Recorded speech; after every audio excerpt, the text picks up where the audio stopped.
kamu atau ada keluarga kamu yang belum sembuh ya, walaupun udah lama sakit ya. Nah, ini saya kasih bocorannya. Kalau ada yang sakit sudah lebih dari 3 bulan, apalagi 6 bulan, apalagi 1 tahun, biasanya itu udah bukan lagi masalah fisik. Ya, biasanya kalau cuma masalah fisik, tubuh kita itu jago banget untuk ngobatin dirinya sendiri ya, karena dia punya mekanisme self healing ya, pengobatan dirinya sendiri. Nah, kenapa sampai 6 bulan, 1 tahun, bahkan ada yang 5 tahun, 10 tahun belum sembuh-sembuh? Nah, biasanya karena ada landasan emosinya. Kita nyebutnya akar penyakitnya. Ya, apapun sakitnya, bahkan penyakit berat sekalipun seperti kanker ya, stroke, ya itu sebenarnya seperti daun aja.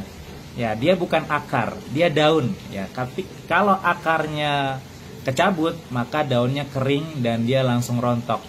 Nah, apa sih akarnya? Nah, akarnya itu adalah sampah-sampah emosi. Ya, landasan emosi yang membuat penyakit itu nggak mau keluar dari tubuh kita.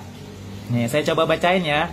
Sebenarnya ini rahasia klinik saya. Dan ini jadi contekan saya setiap ketika ada kasus apapun ya, sakit ya, yang sudah lama nggak sembuh-sembuh, saya nyontek nih. Saya coba bacain ya beberapa. Misalkan alergi, di sini landasan emosinya adalah penyangkalan tentang kekuatan diri sendiri. Hati-hati ya, ketika dia nggak pede dengan dirinya sendiri, kecenderungan dia akan mudah kena alergi.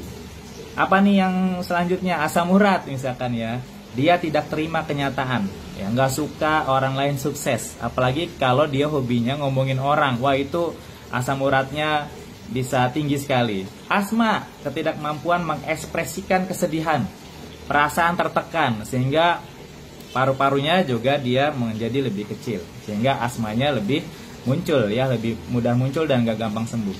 Apalagi nih, ada autis ya. Autis ini memendam emosi ya, gangguan kesehatan pada ibu selama hamil. Jadi ketika lagi hamil hati-hati ya, nggak boleh memendam emosi. Anaknya bisa cenderung kena autis. Autoimun, tidak mampu melepas dendam masa lalu ya. Nauzubillah min dzalik ya, mukanya hati-hati ya ketika merespon permasalahan hidup kita. Banyak nih ya, coba saya bacakan lagi. Diabetes ya, perasaan tidak puas, kesedihan yang mendalam, keinginan besar untuk mengontrol, tidak sabaran, maka dia pankreasnya rusak ya, gula darahnya nggak keluar banyak dari tubuhnya, lebih banyak yang masuk, akhirnya kena diabetes. GERD ya, takut, perasaan tidak puas pada diri sendiri, kesedihan, kecemasan, dan kebencian. Hati-hati nih diuji dengan GERD ketika ada landasan emosi yang seperti itu. Ginjal bocor ya, akibat kekecewaan, perasaan gagal, rasa malu yang ditekan. Nah, itu hati-hati kena penyakit ginjal.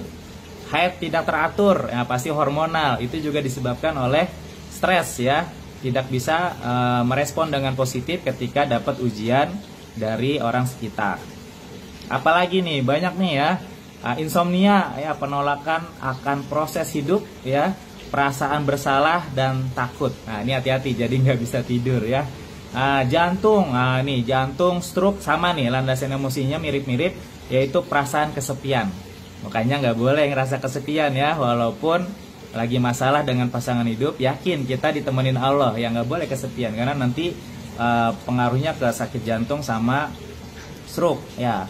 Kolesterol tinggi ya, ini disebabkan apa ya, ini tidak bisa menahan amarah ya, terlalu meluapkan amarah, jadi itu juga nggak bagus juga. Ditahan nggak boleh ya, dilepaskan juga keberlebihan juga nggak boleh. Ini yang seringnya kanker atau tumor. Nah, itu adalah rasa kesel, rasa dendam ya, rasa marah yang ditahan dan dari dia kecil, remaja, dewasa, pernah dizolimin, dia tetap kesel dengan keadaan itu. Nah, itu hati-hati, dia bisa mengakar, akhirnya jadi muncul kanker atau tumor. Prostat, perasaan bersalah secara seksual. Nah, ini hati-hati ya, udah berumah tangga nggak boleh ya. Kalaupun belum ideal, nah tetap bersyukur ya. Ya sambil minta sama Allah ya, pasangannya rela ya untuk melayani, karena minimal kalau buat laki-laki seminggu 2 kali ya, biar nggak prostat ya. Nah, ini banyak sekali nih teman-teman, saraf kejepit ya, usus buntu, wasir. Ini seru banget ya. Nah, ini contekan saya. Dan teman-teman semua, kalau kita pahami ini, insya Allah ketika kita dikasih ujian sakit yang nggak lama yang udah lama nggak sembuh-sembuh, sebenarnya tugas kita bukan hanya ngobatin fisiknya, ya, tapi ngobatin secara emosionalnya. Nah, ini saya juga ada contekan nih kayak gini nih. Ini setiap penyakit kita bikin nih kalau di Warung Sehat ya, untuk kesuburan, untuk GERD, untuk diabetes. Nah, ini kita coba memang memaksimalkan cara pengobatan, bukan hanya ngobatin fisik, tapi yang paling utama adalah akar masalahnya. Nah, teman-teman, kita ngajak teman-teman semua nih, kita adain seminar khusus ya, buat teman-teman memahami konsep ini, sekaligus ada terapinya, ada treatmentnya.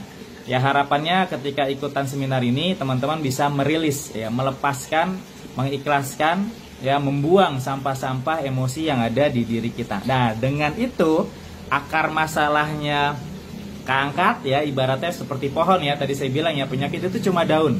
Ya, ketika akarnya kita cabut, maka daunnya akan cepat kering. Ketika daunnya kering, dia akan langsung rontok ya dari tubuh kita. Ya, tiba-tiba alhamdulillah misalkan ya, yang insomnia bisa tidur pulas, yang kena kanker selnya langsung hilang atau bahkan mati gitu ya.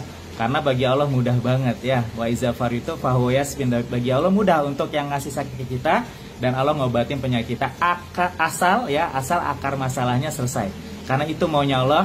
Allah pengen ngebersihin hati kita sebersih-bersihnya, sehingga ketika kita kembali kepada Allah, kita dalam kondisi ya ayuhan nafsul mutmainnah irji'i ila rabbiki radiyatan mardiyah. Kita kembali dengan jiwa yang tenang, dengan rasa ridho dan diridhoi Allah. Ya, barakallah, saya tunggu ya teman-teman, ayo ikutan seminar yang setiap bulan kita adain. Daftarnya gimana? Ikutan aja grup WA Sehat dengan Asmaul Husna. Tinggal klik di link bio ya, klik di situ ada grup WA Sehat dengan Asmaul Husna. Nanti informasi kegiatannya ada di grup WA tersebut. Barakallah, semangat terus ya, sehat terus buat teman-teman semua. Assalamualaikum warahmatullahi wabarakatuh.